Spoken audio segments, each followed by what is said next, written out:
called the Seven Wonders of the Ancient World that existed long ago on Earth. Let's go on an adventure to seek out the mysteries of the Seven Wonders of the Ancient World.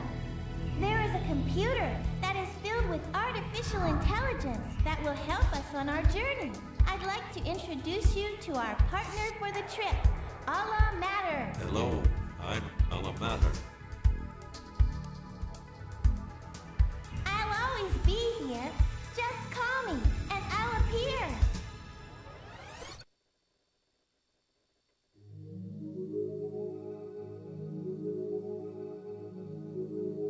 To understand the seven wonders of the ancient world, it is necessary to know the meaning of the number 7, the most mystic and complete number of all. The lunar cycle is 28 days and can be divided by 7. The people of the ancient world believed if one could understand the meaning of 7, then one could master mathematics. 7 was also a number of the cosmos. It was thought that the universe was governed by numbers. When any of 7 things were assembled, it was believed they could form a complete universe. The 7 wonders of the ancient world were selected because they were actual places relating to the number 7. The 7 wonders of the ancient world were born from man-made mathematical science.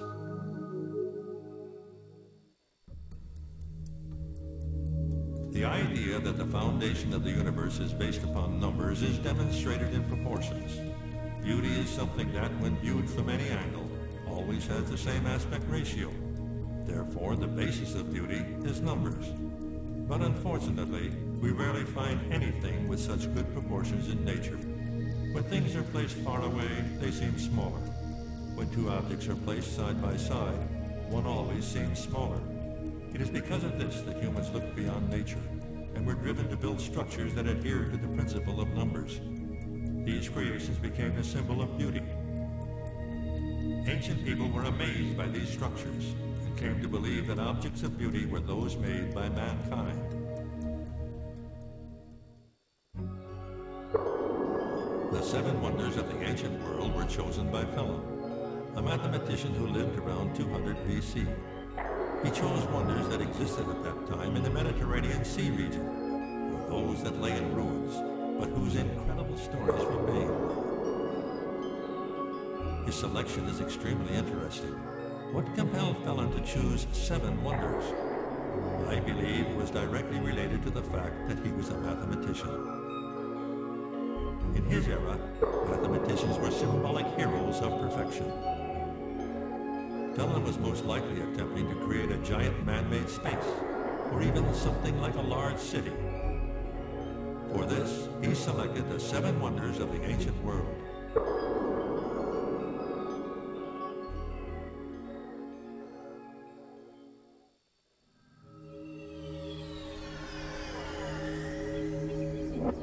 This is the first map of the 7 wonders of the ancient world. By using the maze, try to find all 7 maps. Whenever you don't understand what to do, just call me. Let's start from the pyramids of Giza. This is the entrance to the hyper maze.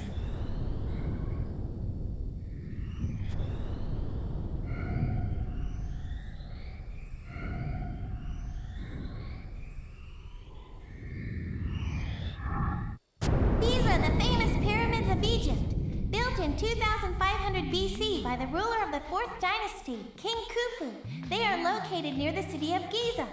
Each of the 4 sides faced precisely the 4 directions of the compass, and each of the 4 corners was a perfect perpendicular angle. The pyramids were covered with limestone. Each stone weighed about 2.5 tons. There were 2,300,000 stones weighing 6,850 tons. Nothing like them has remained these 4,600 years. They are the oldest of the 7 wonders of the ancient world.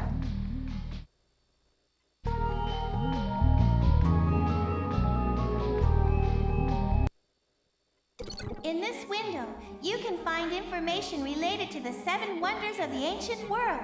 By pressing the right and left sides of the direction button, you can change the display of all matter. Press the A button to jump to the next program.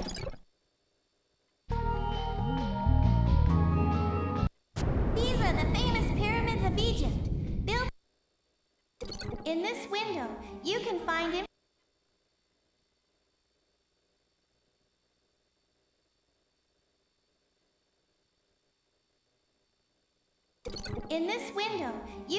information.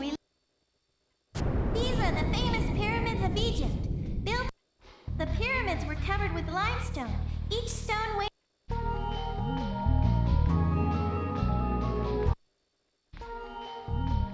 What exactly is a pyramid?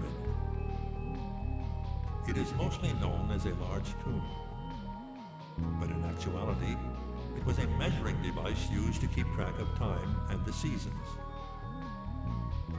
Many of the ancient large stone memorials served as observatories and representations of the seasons.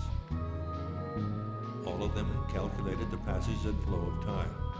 This was the function of the early pyramids. A pyramid calculated time, and that in itself made it a timeless thing, recognized as having the power to bring about the rebirth of each season. Because of this, there were cities in post-revolutionary France that built pyramids as memorials. Even today, there is a pyramid at the Louvre Museum in Paris. As an infinite object marking time, the pyramid has a large effect upon all of us, even today.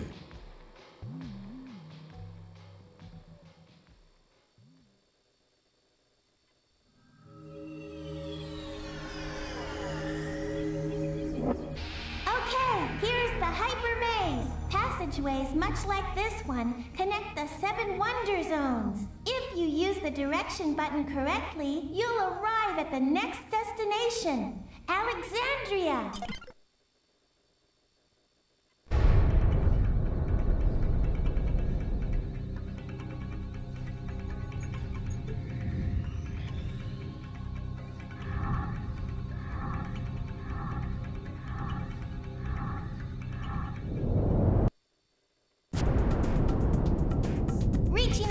Toward the sky is a lighthouse of Pharos Island.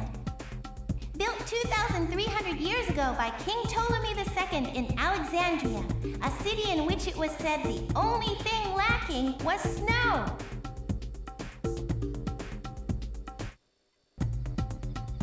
It was about 475 feet tall, made completely from marble. The guiding light that burned at the top of the lighthouse could be seen by a ship over 8 miles away. Behind the fire, there was a mirror that served the same function as a modern-day lighthouse.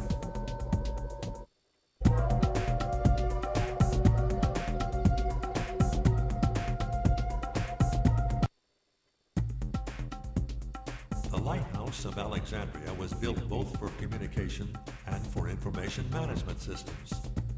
It can be stated that the lighthouse was one large information processing mechanism, especially since later, a gigantic library was built in the city of Alexandria. All the knowledge of that time was collected here. This lighthouse served the important function of dispatching this knowledge to the world via optical communication. This lighthouse was certainly not only for the purpose of guiding ships. Rather, it was to broadcast the wisdom of Alexandria. This system resembles very much the optical communication systems that the metro culture of today is attempting to create for the information highway.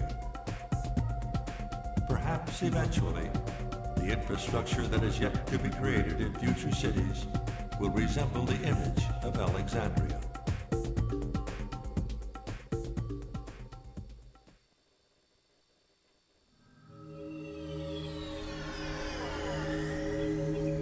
This is a map of the island of Rhodes, our next destination.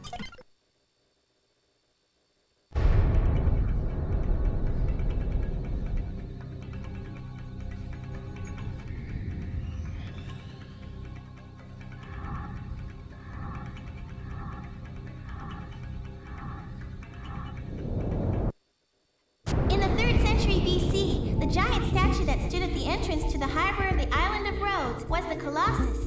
When the army of Macedonia attacked them, the Egyptian king Ptolemy I sent reinforcements to help the people of Rhodes. The citizens created the statue from the bronze weapons left behind by the retreating Macedonian army. It was a statue of Apollo, the protective god of the islands. It took 12 years to complete. Its perfect proportions were proof of the advanced technology of the time. A spiral staircase led to a room in the open eyes of the statue. From the 130-foot height, one could even see Egypt.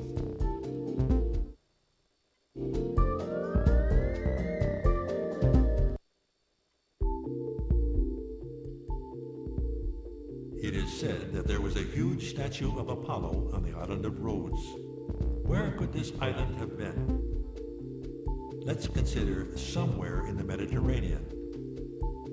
To the west, the world supposedly ended in a huge waterfall.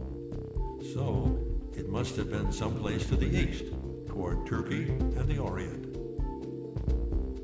The island of Rhodes sat directly on the border between Europe and the Orient. Most likely, because Apollo was the god of the sun and the east, the statue was built in the east. The island was a place where east met west, where people, cultures, and trade all mixed together, like the waterfront areas of today. Many rules were created that were completely different from the cultures that surrounded the area. We would call it an economic free trade zone today. On the island, many different people came and went, and it served as a checkpoint as well as a customs area. Something like a symbol or gate in a modern-day city, or like an ancient Hong Kong.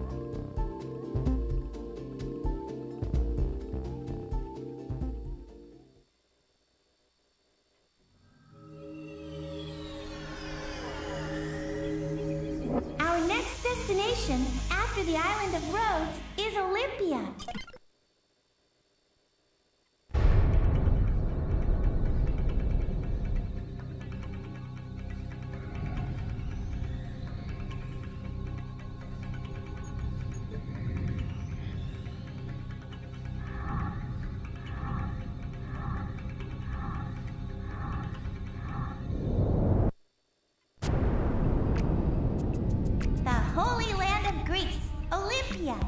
In the 5th century BC, the Greek Union, after defeating Persia, built a shrine to Zeus to show off their power. Zeus, the father of all Greek gods, was enshrined on a golden throne. In his right hand, Zeus held Nike, the goddess of victory, and a hawk perched on a golden staff was in his left hand.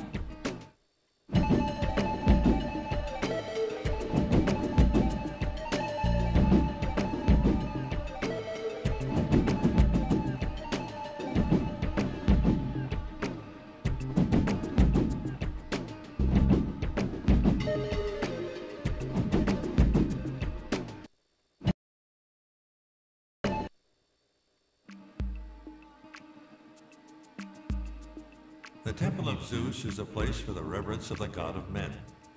Different from the goddess of women, the god of men represents the sun. Overflowing energy, showering ambition endlessly. On the other hand, very fickle. He moves continuously from beautiful things to fun things. And this is a trait created by the energy of the sun. This is the power that gives birth to new things, creates new environments that grow and increase. Zeus gives this power to us. This sanctuary is the origin of progress, advancement, and expansion. It provided for the development of commerce and politics, and thus the modern city. At the heart of economic activity, all forms of intellectual effort and negotiation are the powers that Zeus gives.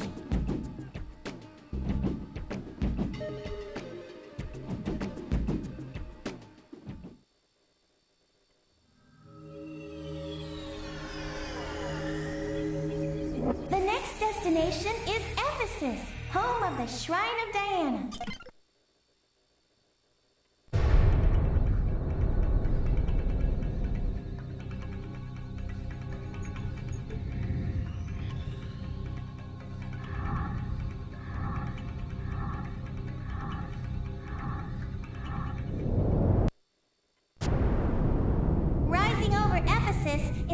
great shrine of the goddess Diana. This beautiful shining shrine is twice the size, height, and number of columns as the famous Parthenon at Athens. There are 127 Ionian-style columns in all. The entire shrine is made of pure white marble.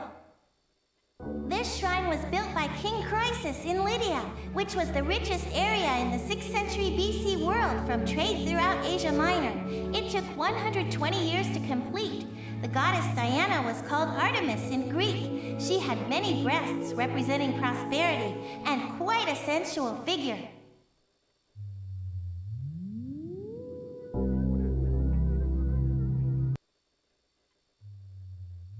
The shrine of the great goddess Diana.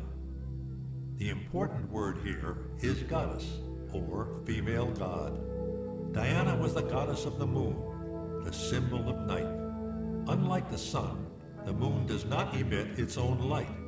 It receives light from elsewhere and reflects back an extremely soft light. The human eye is too weak to look at the sun. We cannot see it. But in the moonlight, a companion looks unusually beautiful. The idea that one falls in love on a moonlit night because one's mate appears beautiful comes from this fact: the quenching nature of the moon, the gentle mood created by the moon. This is the power of the goddess. The goddess that symbolizes this naturally becomes the core of healing powers. In an average city, this healing takes place in a public space, a promenade, a park, somewhere that provides peace. The goddess Diana gives kindness to people. She is a place where peace can be found. Okay, the next destination is the mausoleum at Halicarnassus.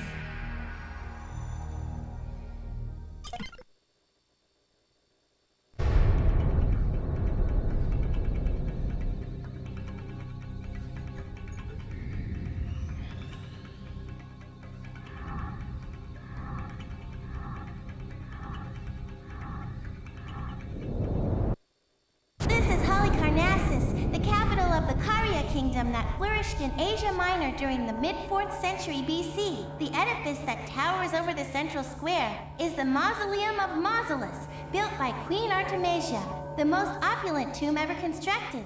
We derive the word mausoleum from his name. To build this mammoth mausoleum, the best architects and sculptors were summoned from all over Greece. But Queen Artemisia never saw the completed structure. She died 2 years after her husband. Marble statues of the king and queen riding their horse carriages stand close together on top of the mausoleum.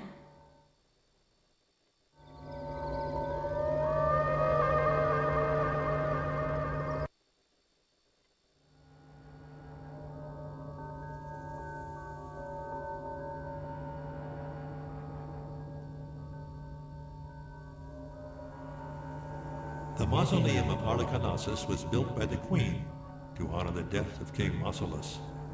A mausoleum is not only a place where the dead are laid to rest, but also a place for those still alive to visit where the memory of the deceased is preserved forever.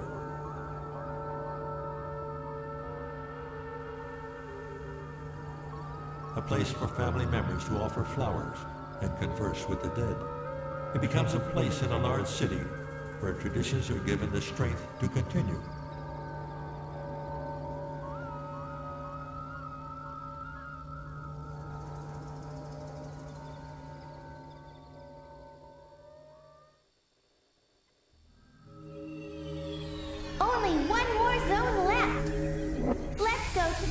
Destination, the Hanging Gardens of Babylon.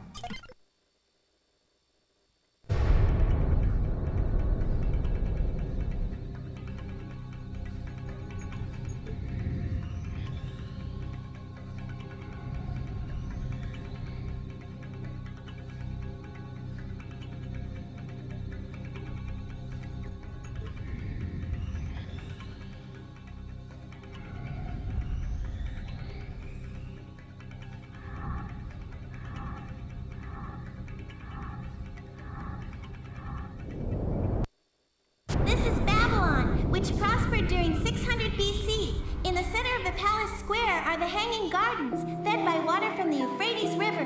The Hanging Gardens were built by the ruler of the New Babylonian Empire, King Nebuchadnezzar II. There were many fruit trees and medicinal plants lining the large terraces.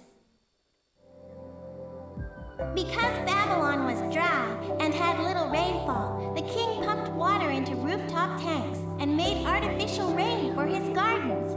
It is said that the king created the gardens to please Queen Amethyst as a remembrance of her upbringing in the mountainous country of Medea.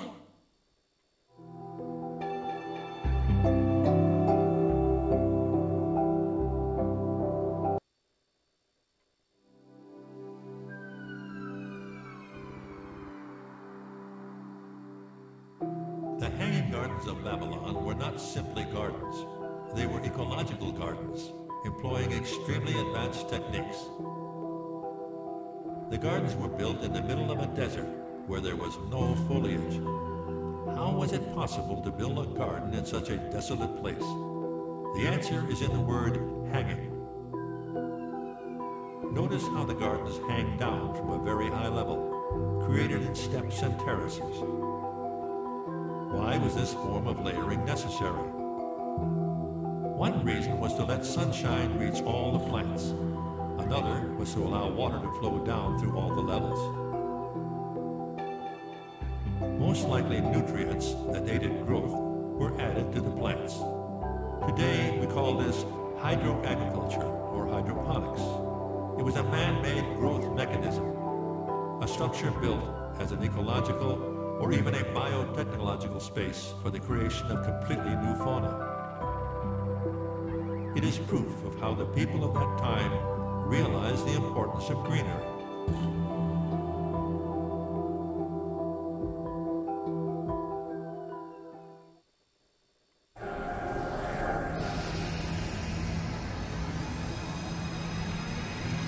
Congratulations!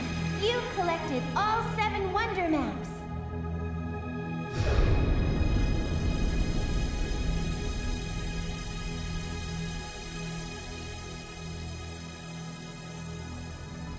In all the 7 wonder zones, it is said there existed 7 imaginal beasts with mysterious powers that protected each zone. Once all of these 7 beasts have been brought back to life, the great Alma Mater Library will be recreated. From this, we will be able to gain broad and powerful knowledge. Okay, let's go and find all the imaginal beasts.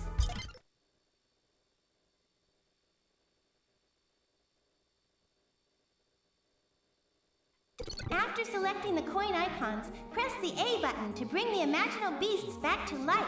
By pressing the maze icon, you can go back to the Island of Rhodes.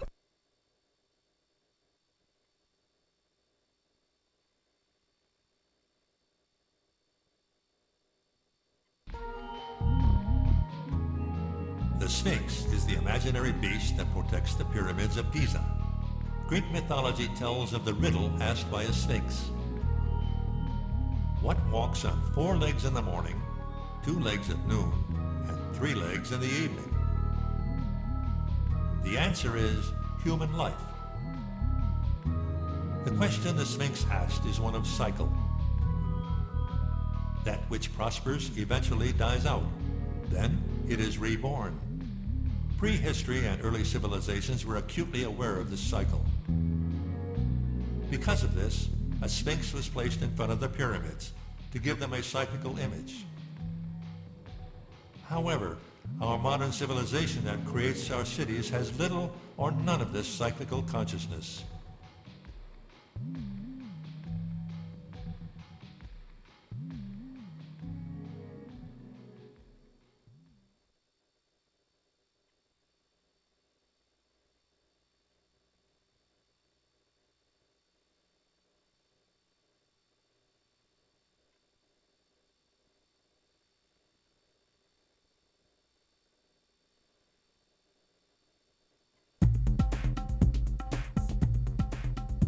The lighthouse broadcast information that guided ships into the Nile River and stirred up communication with the world. When I think of what beast might be associated with the lighthouse, a dragon certainly comes to mind. The Eastern and Western ideas of dragons are quite different. The Western dragon is a fierce, fire-breathing beast. Like the rays shining from the lighthouse, the dragon breathes fire to announce its existence.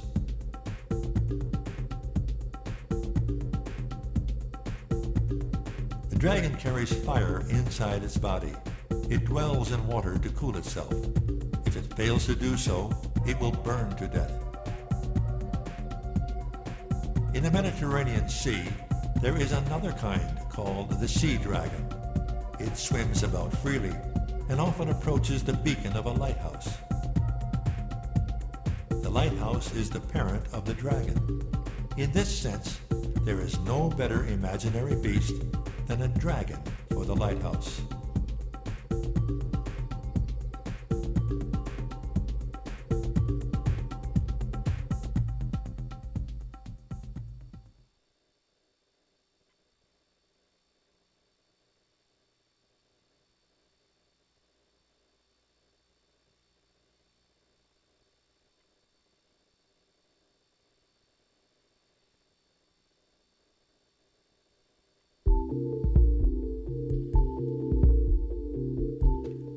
The statue of Apollo was built in a port city. What kind of imaginary beast might have lived there? It is written in Greek mythology that Apollo's son was a Triton. The image of a Triton is similar to a dolphin. It traverses the open seas, carrying with it various news and information, and sometimes even bringing trade goods. It also brings good fortune. It is like the role the whale played in early Japanese history. The whale, because it brought many things to the people, was called the visitor. The dolphin in the Mediterranean world brought wealth to those who came in contact with it. The Triton was created in the image of a dolphin. The Triton was truly the protector of the island of Rhodes.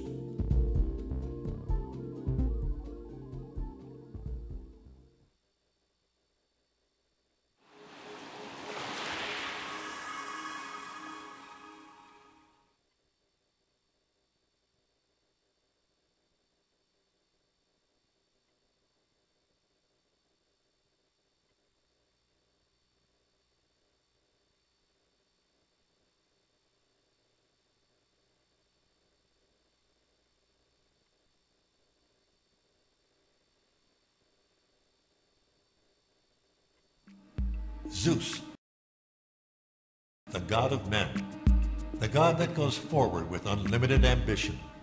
For him, there is no better imaginary beast than Pan. Pan is also called the satyr.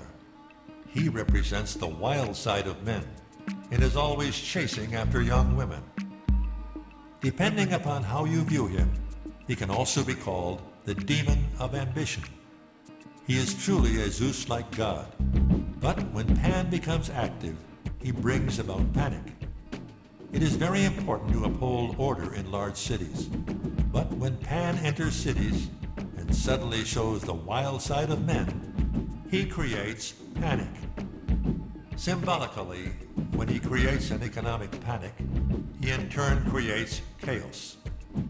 Pan possesses the power to promote economic activity, but when he appears in crude form, he brings about havoc. This is one of the very weak points of the male god.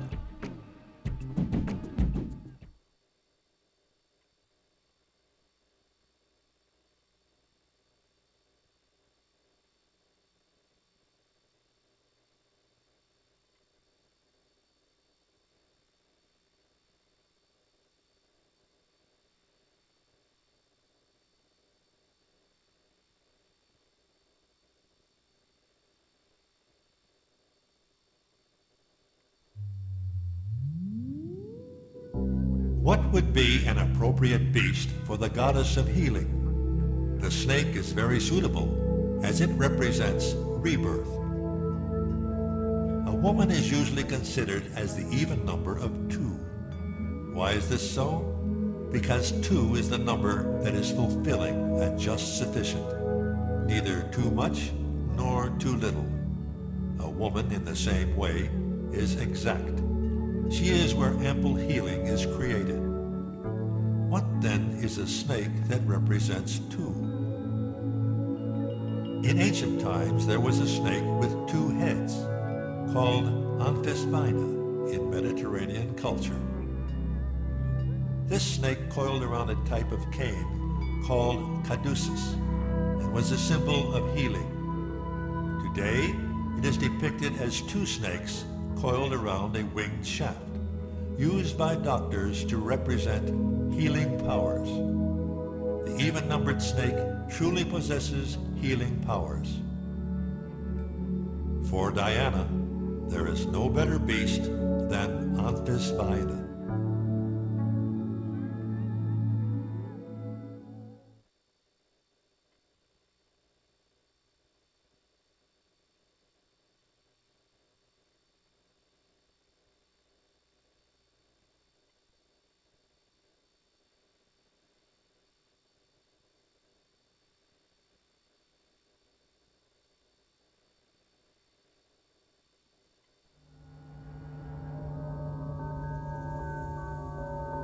There were many causes of death for the Mediterranean kings of ancient times.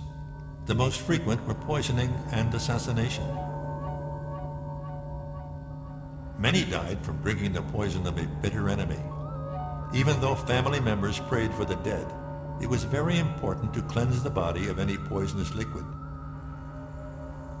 For this reason, I think it is appropriate for the sacred beast that might have lived in a mausoleum to be a unicorn. A unicorn can purify all poisons with its horn. If a unicorn dips its horn in tainted water, even the strongest toxins will disappear. In a certain sense, the unicorn is the person killed by the bitter enemy. The only thing that can pacify him and cleanse him of the poison is a virgin. A pure, untainted woman can pacify a resented man. The unicorn opens its heart only to such a woman, and this puts it at ease. This is truly a relationship in which a devoted queen can comfort a begrudged king. A unicorn and a virgin, a crazed king and a gentle queen.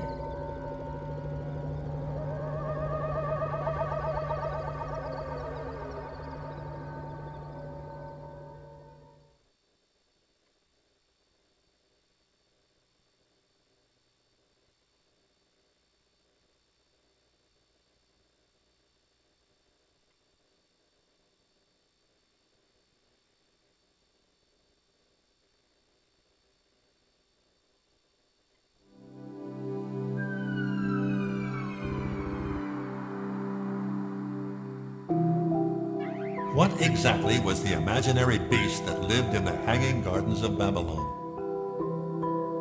One possibility is the imaginary beast known as Manticore, a creature with the body of a lion and the face of a human. It can speak and is basically a humanized lion.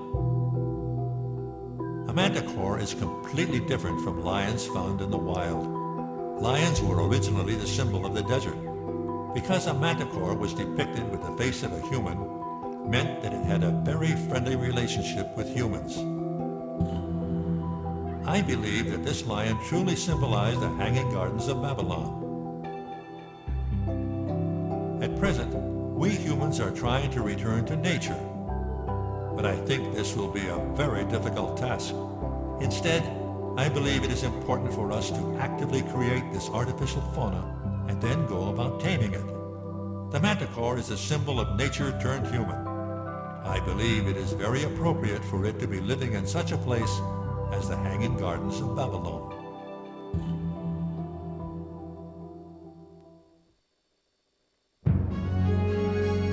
Congratulations! You did it! Now the 7 wonders of the ancient world are yours! This is the heart of Alma Mater, the great Alma Mater Library.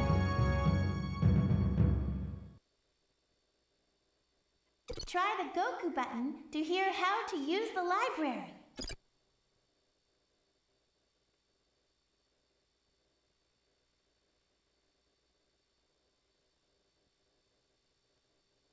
Pressing the A button will open the book and enter into the next shuffle zone. Pressing the C button will return to the world of the imaginal beasts. By pressing the direction button left or right, the page shuffle will start. Holding down the button will turn the pages slowly at first and gradually turn faster. Releasing the direction button will stop the shuffling. The index menu will open when you press the A button.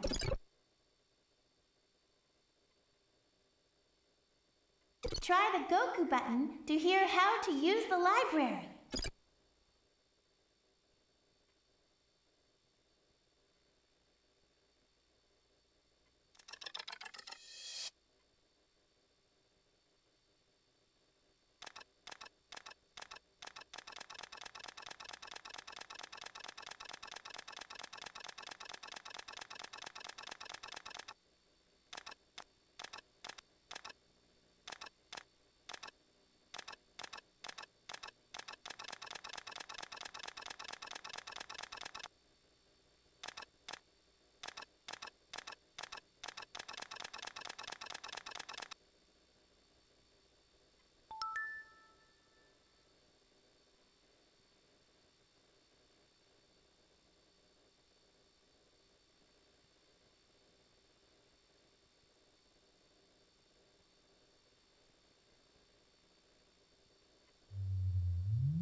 Everyone knows of the healing power of women, especially the ability of a mother or lover to provide calm. But historically, the most famous women were prostitutes.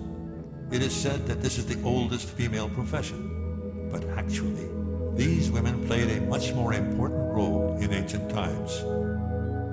When men went to battle and were killed, most of the time it was the prostitutes who grieved for the dead. Because of this, these women always wore 2 combs in their hair. One was for their own use. The other was used to comb the hair of the dead soldiers before burial. The prostitutes of long ago were truly healers, especially for men who were wounded in battle.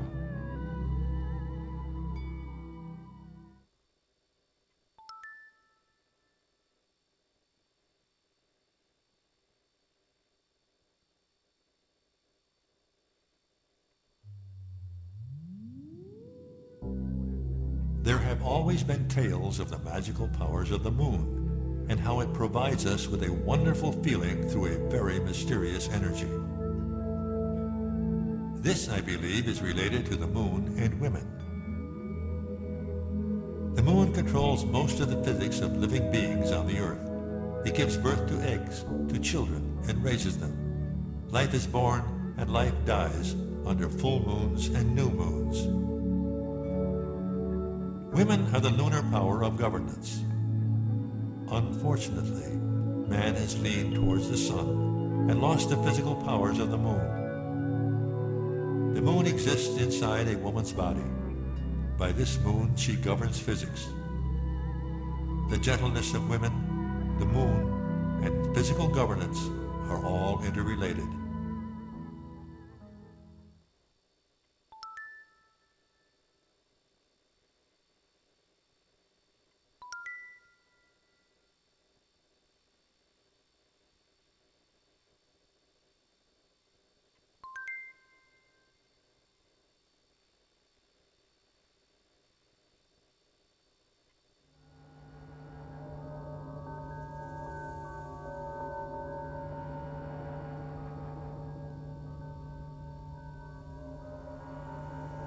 The mausoleum of Halicarnassus was built by the queen to honor the death of King Mausolus. The mausoleum is not only a place where the dead are laid to rest, but also a place for those still alive to visit where the memory of the deceased is preserved forever.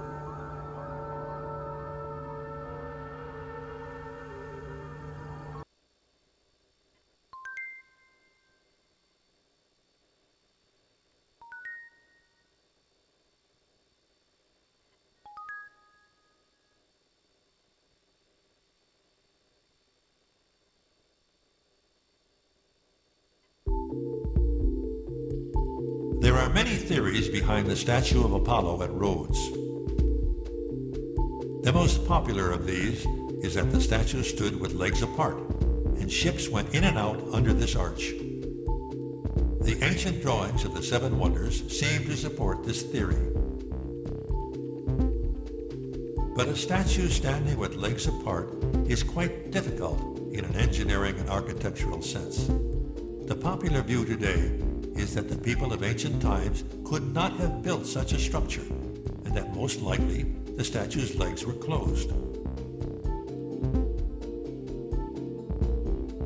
But for two reasons, I think the image with legs apart is correct.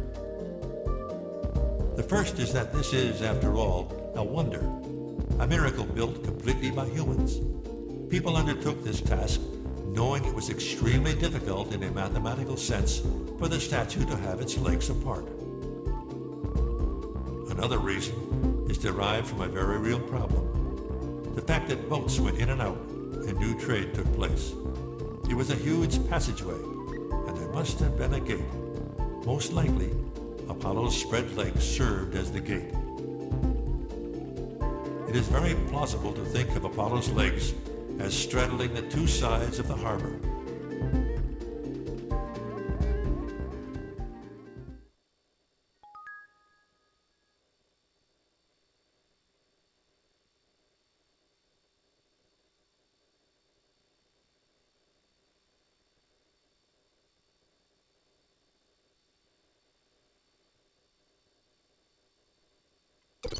The index menu selected in the shuffle zone will open.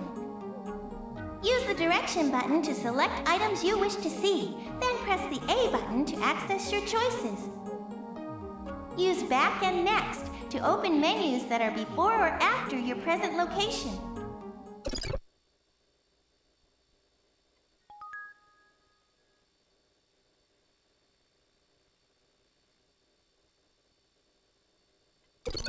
The index menu select.